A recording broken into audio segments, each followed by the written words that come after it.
People think that when they would talk to me about digital technology, they were thinking I was talking about cameras. I'm not talking about cameras because we all know the diffusion curve, also the exponential curve, is that in the end we'll have one piece of kit that can shoot video in stills and we'll take 60 megabyte or 100 megabyte frames. Be in our phone or something. Exactly. I'm talking about thinking.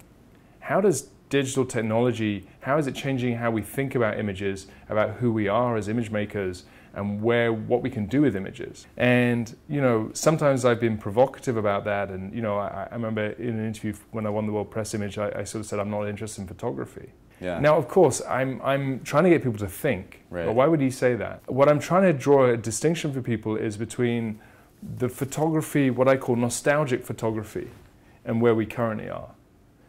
Image making, where the boundaries between the still and the moving image are broken down, where the boundaries between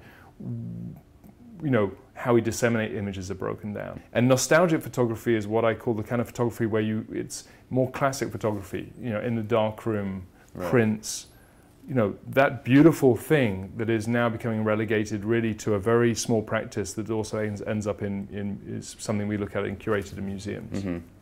But isn't that kind of what your latest project is, Infidel? I mean, it feels like classic photography to me. It's Absolutely. Like very... I'm not dismissing classic photography. What I'm saying is, if you're interested in mass communication, then if you think about, we're in a post-photographic world, saying we're in a post-nostalgic photography world, we're in a new image world. If you are interested in mass communication, if you're not interested in mass communication, then of course it's still going to be a niche product. Absolutely, it's niche, and it's lovely, it's fantastic, and I love it. It's beautiful. Right. But it's like Flickr isn't mass communication. Flickr is a trash bin of billions of images that are circulating, but it's not about communicating anything about necessarily mass communication. What I mean by mass communication, those people who want to push me on the subject, I'll say mass communication is like, I'm interested in forming ideas coherently and presenting them to as wide an audience as possible. And if you're interested in that, because say you're interested in the story, the idea, then really photography is just a bit player in the wider scheme of things.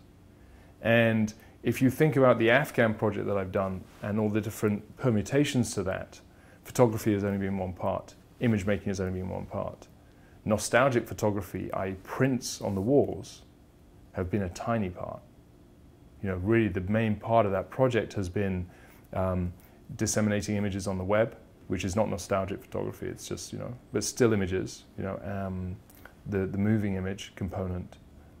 The distinction between nostalgic photography and image making is something that I've always been interested in and quite thorough about where that is in my practice.